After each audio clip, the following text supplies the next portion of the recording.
Well, good morning, everybody. Welcome to Moments in the Word. A big thank you to Mr. Kenneth Smith right outside of Ada, North Carolina, for allowing us to use his beautiful sunflower field as our backdrop today. We want to talk a little bit about the seed, then harvest. Seed, then harvest. Now, there is an old saying that if you've been in church long, you've probably heard a preacher preach a sermon on this, and that phrase is, bloom where you are planted. But that is actually a proverb that does not appear in the Bible, but it does capture biblical principles and precepts. It basically means this proverb, bloom where you're planted, is to be content and make the most of your opportunities in the place that God has put you. You know, no matter where you at, God knows exactly where you are. Now, it might not be a comfortable situation at the moment, but God knows where you are. And the key is, Paul said, in all things, I have learned to be content, whether it's good, whether it's bad, whether I'm making money or don't have money, whether I feel good or don't feel. Paul says, I've learned to be content because I'm trusting God with my every step.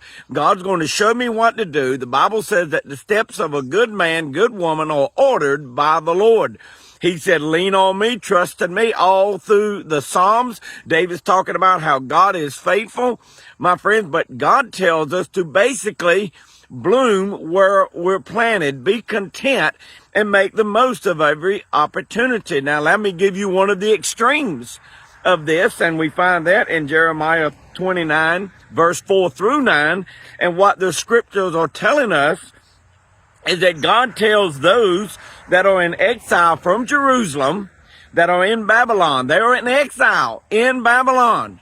They have sinned against God. God has sent the prophets that wouldn't listen, so God sends the Babylonians, they take them to Babylon in captivity, and that's where they're at. But while they're there, they have been planted there because of their disobedience. God tells them to build houses, plant gardens, eat the fruit of those gardens, to marry, to bear children, and to seek peace for that city, that they would be at peace. Now, they're in exile. They're in captivity. But God said, bloom where you're planted, even if you're in a uncomfortable situation. And I love that last part. He said, make peace. Be peace to these people, and it'll cause you to have peace. You may be in captivity, but they will still bless you if we will bloom where we're planted. Today, unless God transplants us, and I mean takes us and puts us in another place, then we need to seek his guidance in the place he has allowed us to be. That might be whatever church you're in, what community you're in, the job that you're working in. It may be the position that you have. Be content in that place and bloom where you're planted. Live like Jesus, no matter where you're planted, where you are, the marriage you're in, whatever you're currently doing. God says a lot of times, I can't move you into something else until you learn to appreciate the place that you are. If you can't grow there, you can't grow somewhere else. When I hear someone say, well, if I want $1 million, I tithe. If you won't tithe on $100, you sure will not tithe on $1 million.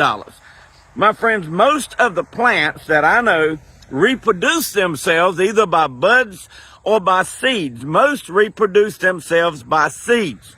Now, sometimes we never have to leave home. This is the reason I chose to use this spot today. We never have to leave home to impact the world around us.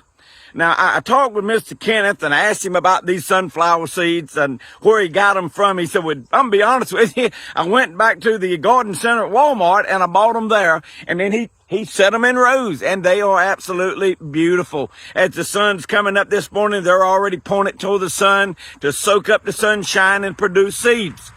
So he planted them here. But guess what? Every one of these seeds came from somewhere else. They didn't come out of this field. They were planted in this field. But here's what's going to happen. In a couple of weeks, these beautiful sunflowers are going to start producing sunflower seeds. And then they're going to be harvested, and they're going to be sold, and they're going to be sent into other places. So these seeds next year might be growing in South Carolina or Virginia or Georgia or Tennessee or somewhere else. But they bloomed here. So you see, what I'm saying is often you don't have to go somewhere else for your seed. And what I mean by that is your ministry. You know, God moved Kim and I from Georgia to North Carolina, but we're still ministering to people in Georgia. When we were in Georgia, we were ministering to the people that knew us here in North Carolina. We were blooming where we were planted. And now God has transplanted us here, and we're blooming where we're planted. And we're reaching people in West Virginia. We're reaching people in Florida. So basically what's happening, I'm in one place, Kim's in one place, but our seed is being birthed in other places. And then the things that we're saying, the things that we're teaching, the people are growing by it. They're using it. They're helping other people. I hope you're really grasping this today. When you bloom where you planted, doesn't mean you don't reach other areas. That means you grow where you are so that the seed, the offspring of what you're doing, affects other people in other areas. You know, when you go to work and you got a good work ethic and you encourage somebody else and they move into another position, maybe they get transferred. They take your work ethic because they were so impressed with you into that other place, another state away, another country away.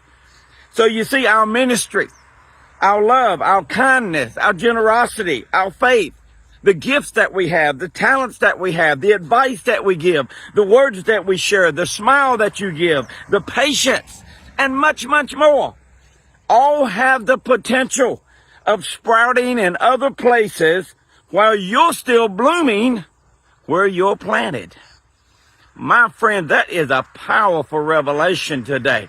Bloom where you're planted, because not only are you blooming, you're producing seed after yourself, after your ministry, after your faith, after your love and your kindness and the things that you do. And don't get me wrong, every now and then, you know, I could come in here and probably, if I'm real careful, dig up one of these sunflower plants, take it up the road. I stay up the road about 4 miles. I could take it, put it in my flower bed, take care of it, water it, and it would probably keep on growing. I could transplant it. But right now, all it knows to do is bloom where it's planted. So my friends, until God transplants you somewhere else, don't feel like you're not getting anything done. Well, if I was somewhere else, my friends, it's not just about blooming, it's about producing. And as you produce, what you're producing is going into other places. It's being carried by other people. It's being shared by other people. Wow, what a revelation. Do not let the devil steal that from you, making you feel like, well, you're just stuck here and you're not getting anything. You're just stuck in this job. You be faithful in that job God's given you. You don't ever know the people that you're touching. Even in the work that I was doing helping my brother-in-law, I try to minister to all those great guys that I meet every day. And I had a fellow the other day, he came up to me and, you know, he's always been quiet, but I could tell he was listening as I was sometimes ministering to the other guys. I knew they were believers. And he came up to me and man, he was glowing. He was excited. And he said, I got him. I got him, Brother Mills. I got him. I said, well, who do you have? He said, man, I got Jesus. Had a friend and invited me to a meeting the other night and I gave my heart to Jesus and I couldn't wait to tell you about it. Man, I gave him a book on what to do next and how to get started, but he was so excited. I said, my friend, more than you got Jesus, Jesus got you. And I encouraged him in the Word. See, you don't ever know.